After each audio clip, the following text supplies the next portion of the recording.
tema de actualidad en la entrevista de Cristian del Alcázar Ponce. Hoy con... Muy bien, amigos, aquí estamos en vivo esta mañana, transmitimos a través de todas nuestras plataformas digitales, nos pueden ver, les invito a que lo hagan, el canal de YouTube a propósito es FM Mundo Live, ahí se pueden suscribir y tener nuestras entrevistas principales y nuestros informativos Notimundo. Estamos a 6 meses y unos días nada más de las elecciones presidenciales en Ecuador y han comenzado a salir ya un sinnúmero de precandidatos para estas elecciones. Nos acompaña esta mañana nuestro amigo Antonio Ricaurte, analista político. Mi querido Antonio, espérame un segundo acá. Ay, sí. ¿Cómo estás, mi querido Antonio? Bien, bienvenido. muchísimas gracias. Buenos días. Gustoso y contento como siempre, Cristian, de conversar contigo. ¿Cómo ves la situación del país para comenzar? A ver, yo sí tengo una preocupación que creo yo es la preocupación de la mayoría de la gente.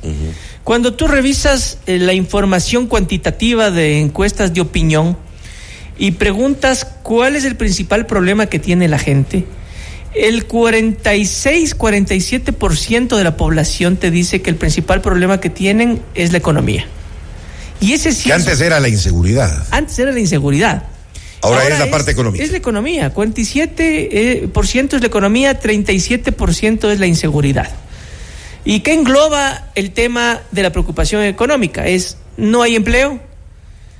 Hay incertidumbre en el futuro, no hay seguridad de que el día de mañana la gente pueda tener trabajo, quienes tienen trabajo. Que es una minoría quienes tienen un trabajo estable. No hay dinero, la gente quiere salir del país, la gente tiene principalmente, ya no tiene esperanza en el futuro, y eso es problemático. Qué pena, ¿no? Sí, eso es grave. Sí, porque es toda una sociedad vibrando negativamente. Si es que a eso le sumas el hecho de que hay un mensaje permanente de que vivimos en un estado de guerra, entonces las cosas se complican mucho. Me preocupa mucho el estado emocional de la gente. Que se ha venido abajo, ¿no? El estado emocional de la gente. Porque si es que tú tienes un ambiente de negatividad generalizado que existe en el país, entonces se convierte en un vibrar negativo de toda una colectividad, de toda una sociedad. Entonces, si el mensaje es, número uno, vivimos en guerra, ese mensaje, ese simple mensaje de que vivimos en guerra implica ya incertidumbre, estado de inseguridad, de zozobra, de nerviosismo, de pánico en muchas de las ocasiones, y si es que ese tema ya te genera una inestabilidad emocional y una percepción de que las cosas no están bien porque vives en guerra, imagínate tú lo que es vivir en guerra. Es muerte, es sangre, es asesinatos, es robos, es preocupación, es pánico. Si es que a eso le sumas otro tema emocional que es estoy con incertidumbre, estoy preocupado, porque no hay nuevas inversiones en el país, porque no hay nuevas obras en el país, porque no se reactiva la economía, porque no hay dinero, porque no hay trabajo, entonces ahí es en donde se configura fácilmente un escenario de enfermedad emocional y mental colectiva. Bueno, para mí siempre fue un error de parte del gobierno a partir de enero cuando decretaron el estado de guerra y comenzaron a hablar de guerra permanentemente, el daño que le ha hecho eso al país, tanto internamente como a nivel internacional. Mira, cada vez es menor el número de turistas que llegan, incluso las aerolíneas, en vez de seguir aumentando frecuencias a Ecuador, las están retirando mes a mes. Se lee los indicadores económicos de analistas económicos que se reflejan en algunos medios de comunicación. Por ejemplo, 20% menos de ventas en automotores, venta de carros, 20% menos. Nadie puede vender un bien inmueble, nadie compra un bien inmueble. No hay reactivación económica en ningún espacio de la economía del país. Hacia afuera, si es que tú ves un país en guerra, entonces no inviertes, no llegas. Claro. O sea, es obvio. Pongamos un ejemplo. ¿Qué empresa grande, qué inversión va a llegar a este momento a Haití? Por ponerte un ejemplo. O en cualquier país en donde sepas que existe una guerra. Ninguna inversión. ninguna empresa grande va a querer venir. Hay que dejar de hablar de guerra. Hay que dejar de hablar de guerra y hay que empezar a hablar temas positivos. De acuerdo. Hay que empezar a ponerle positividad. Nos hace falta más positivismo en este país. Totalmente. Es una sociedad que está vibrando muy abajo, muy negativamente. Hay que empezar a vibrar bonito, lindo, positivo, arriba. Coincido contigo. Y en medio de todo esto, bueno, tenemos en 6 meses y unos días más, como decía, ya nuevas elecciones presidenciales y han comenzado a salir los precandidatos, más de 10 hasta el momento, de todo tipo. ¿Qué opinas? Es tan irracional cómo se maneja la política, no solamente aquí en el país, sino en el mundo entero. Por eso es que la gente detesta la política y los políticos, ¿no? Cada vez más. Cada vez más. Entonces, nosotros que estamos más inmersos, Cristian, tú en los medios de comunicación, yo en el análisis político, enterado en lo que se puede de la política, yo no sé quiénes serán candidatos. Imagínate tú la ciudadanía a la que no le importa la política, que no se entera y no quiere enterarse de política y a la que le da lo mismo y le repugna la política. Porque como decíamos, tiene otros problemas en este momento que son más importantes para cada uno. Si tú haces un análisis, porque te voy a poner un ejemplo, Cristian. Desde hace un mes yo le he entrenado a mi algoritmo, a mi comportamiento en redes sociales, para no buscar interacciones, conversaciones o noticias de política y de políticos. Desde hace un mes. Entonces en mi algoritmo, mis redes sociales, ya no me aparecen temas políticos. Entonces ya no me entero de la pelea, de la bronca, del enfrentamiento, de lo que dicen un político y el otro y el candidato, ya no me entero. Lo que yo estoy haciendo es entrenarle a mi algoritmo para que yo me entere o sepa de cosas que a la gente le interesan, que la gente habla, que la gente comenta, que no son temas políticos jamás. Entonces, si es que hay algo tan importante en el escenario político como para que genere conversación y la gente en la calle comente o te manden a tu WhatsApp, mira lo que ha pasado, es porque realmente tiene importancia. Si no pasa eso, no tiene importancia. Entonces yo no me estoy enterando de muchas de las cosas que solo les interesa a los políticos y no a la gente.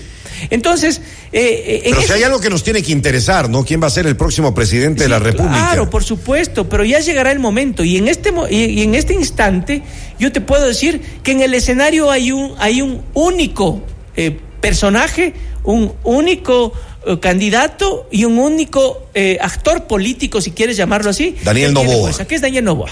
Así de simple y de sencillo. Y Daniel Noboa, pese a todo lo que yo he escuchado de encuestas que circulan por aquí y por allá, yo respeto mucho las encuestas de opinión, pero yo tengo una única encuesta en la que confío actualmente, porque con esa encuesta hemos venido haciendo análisis y demás. Yo, que lo digo con nombre y apellido, es Comunicaliza de Álvaro Marchante, que ha revolucionado el tema de las encuestas porque las hace a través de la web, que es en donde interactúa ahora más la gente. Ya las encuestas de carne y hueso, persona a persona, ya no sirven, porque la gente te engaña, porque la gente no quiere que alguien extraño se te acerque, la gente tiene miedo de que el encuestador se te acerque, la gente tiene miedo. Ya no es como antes, ¿no? Ya no es como antes. Y Comunicaliza lo acertó muy bien en las últimas elecciones. Entonces, los números son muy interesantes. ¿Y qué dicen los números? Te dice que Daniel Noboa en los últimos 15 días subió nuevamente 5 puntos. Volvió a subir en la imagen positiva. Tiene entre 55 y 58% de imagen positiva. Ahora, no necesariamente esa imagen positiva quiere decir que la gente va a votar por él. No, para nada. Hay una imagen positiva que es importante para el análisis. Y todavía faltan 6 meses. Yo no sé cómo va a mantener esos buenos números, Antonio. Pero tú tienes un 55% que es una muy buena imagen, ¿no es cierto? Dicen que está en caída libre y demás. No. Yo sí creo que está en caída. Verás, no sé si libre, pero en caída está. Hay un comportamiento, Cristian. Él comenzó con 83% de imagen positiva. Luego tuvo un bajón, como hemos hablado contigo, que se fue al 60%, y un poquito menos, 58%, con la subida del IVA. ¿Por qué? Por el tema económico. El IVA fue un tema que hizo que los precios suban, etcétera, etcétera, bajó. Y luego subió por otros factores, entonces ha venido bajando, estabilizándose, subiendo, bajando. Entonces no es una tendencia de caída, sino que es una suerte de estabilización en el 60, 58, 55, sube, baja, de acuerdo a lo que él haga y cómo se comporte. Pero ese es un indicador nomás. Y luego, o sea, por ahora tiene las de ganar. Y luego tienes, si es que tú quieres que en este rato mencionemos cuál es la intención de voto de él, es de 36% de intención de voto, que eso se traduce en un voto válido que inclusive puede llegar a hacerle ganar en la primera vuelta. ¿Ya? Pero ¿podría ganar Daniel Noboa en la primera vuelta, dices sí. tú? ¿Por qué? Yo no creo.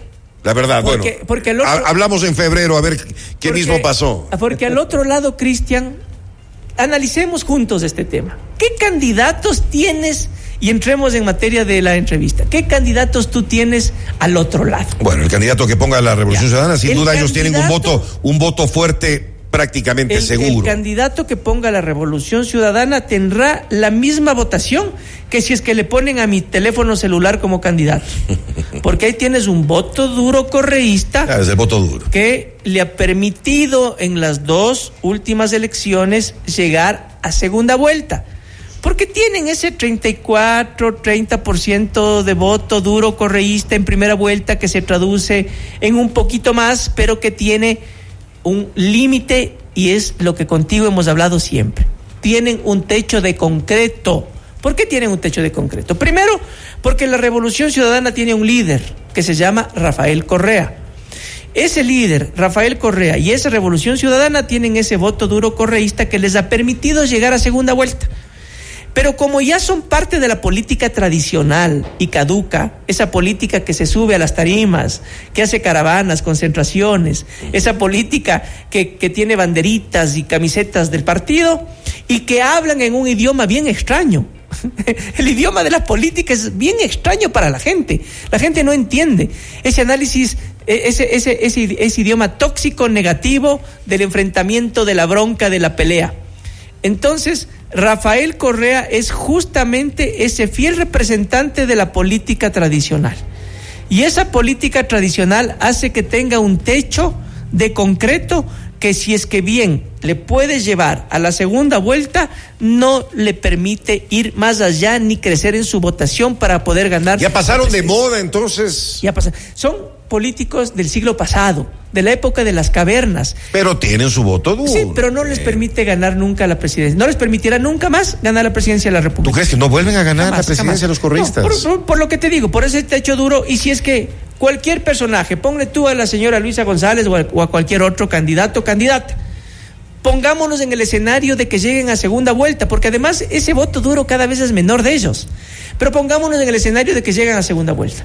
En la segunda vuelta vas a ver a políticos tradicionales haciendo política tradicional, y le vas a ver a un Rafael Correa peleándose con todo el mundo, insultando, atacando, tóxico. De lo cual ya estamos cansados también. Entonces no va a ganar. Ya. Entonces tú tienes a un Daniel Noboa con la posibilidad de ganar la reelección e inclusive con la posibilidad de ganar en primera vuelta. Luego le tienes al correísmo con ese voto duro que cada vez es menor, pero son políticos viejos, anticuados. Pero se podrían volver a encontrar en una segunda vuelta Noboa y el candidato o candidata que ponga el correísmo. Por supuesto, con esa misma limitación de la política antigua del correísmo. Y hasta aquí, ¿quién más tendría opción de los nombres que ya han salido? A ver, mencionémosle a alguien que se me viene este rato a la mente. Issa nada, ¿no? Ya dice que es precandidato, pero yo creo que nadie va a votar por el señor. Máximo su familia. Leonidas Issa representa justamente esa política tradicional. El movimiento indígena. Nada querido el hombre, ¿no? Muy odiado, más bien. El movimiento indígena y los dirigentes indígenas lastimosamente se convirtieron también en parte de la política tradicional. Se han metido mucho en lo tóxico, en lo negativo, en el diálogo del enfrentamiento, de la bronca, de la pelea, de la paralización, del miedo, del caos. Entonces, en este momento en donde la gente quiere avanzar económicamente, reactivarse económicamente, en donde el país tiene problemas muy graves y que la gente percibe que su principal problema es el económico, no pueden pensar en alguien que le dé inestabilidad, Claro. Que le dé inseguridad o que generen caos como, por ejemplo, el movimiento indígena o el liderazgo. Carlos Rabascal iría con la ID, no creo que tenga Carlos mucha Rabascal opción. me parece un buen ciudadano, un señor serio, pero bastante aburrido, acartonado. Lo mismo que le pasa, fíjate tú, a un tipo tan inteligente como es Henry Kronfle, a quien le tengo yo mucho aprecio, consideración y respeto. Es un personaje inteligente, capaz. Creo yo que sería un gran presidente, pero no podría ganar elecciones porque es muy acartonado, muy seriecito, muy bien vestidito, muy de traje, corbata y mocasín. Ya eso no gusta. Y eso no gusta a la gente quiere entretenerse, divertirse también. Jan Topic, entonces, aunque él dijo que no participaría, pero yo creo que finalmente lo hará, puede seguir siendo una opción. No, Jan Topic no, él ha tenido la firmeza de decir que no va y se le cree. Veamos. Y ha anunciado que no va.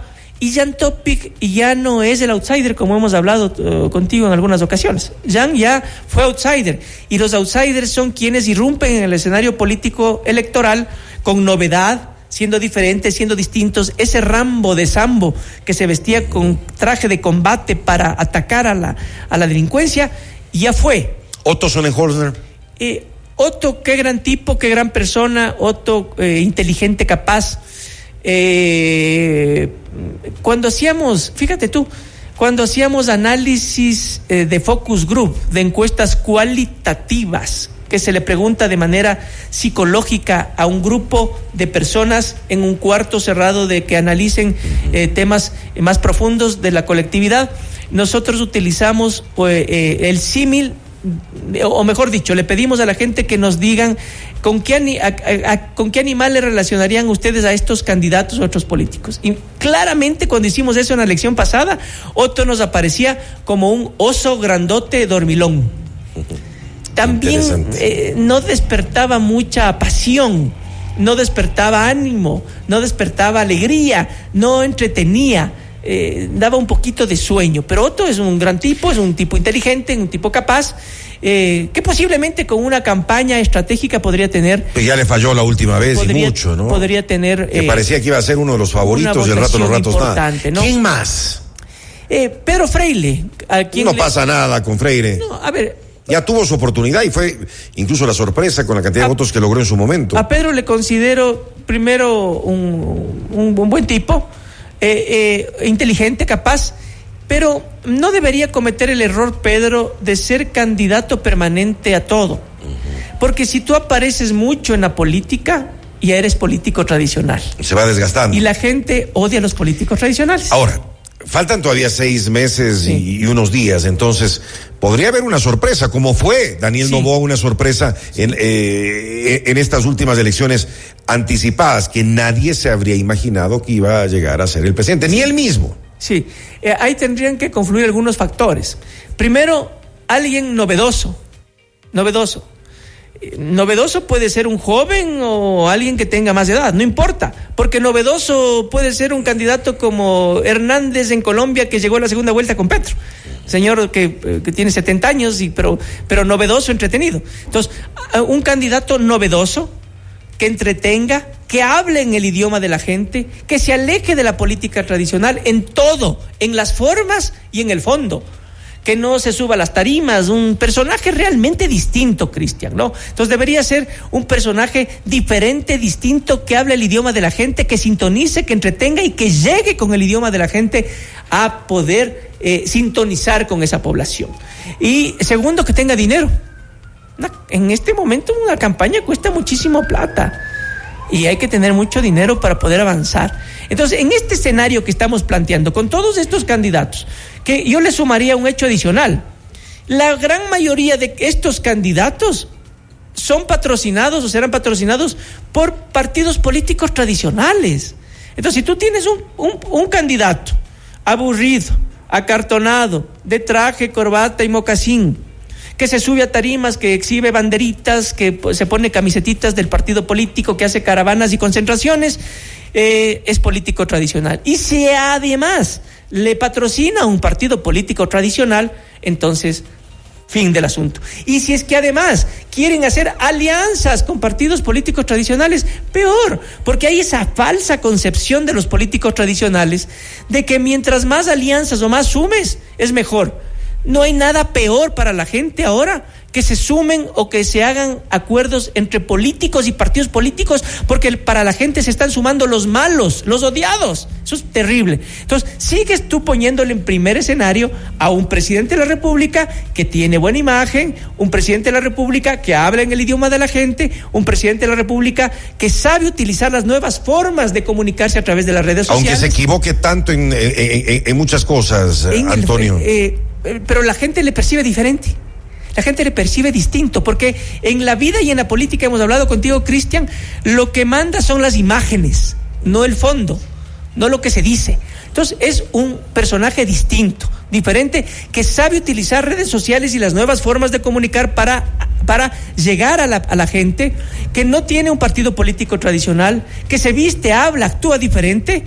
Y entonces él tiene la ventaja de todas esas ventajas para poder ganar la reelección e inclusive en primera vuelta, Cristian. Y luego tienes a esa Revolución Ciudadana atada al pasado, con un personaje que es su líder, hablando siempre en idioma político tóxico, negativo, de peleas, de enfrentamientos, de broncas, que no le va a permitir nunca más ganar la presidencia. Y luego una serie de políticos tradicionales, patrocinados por partidos tradicionales. Bueno, veamos qué pasa. Todavía falta un tiempo. Gracias a Antonio Ricaurte por haber estado con nosotros y su análisis esta mañana aquí en FM Mundo. Un gusto, Antonio. Gracias, Cristian, como siempre. Buenos días. Noticias, reportajes y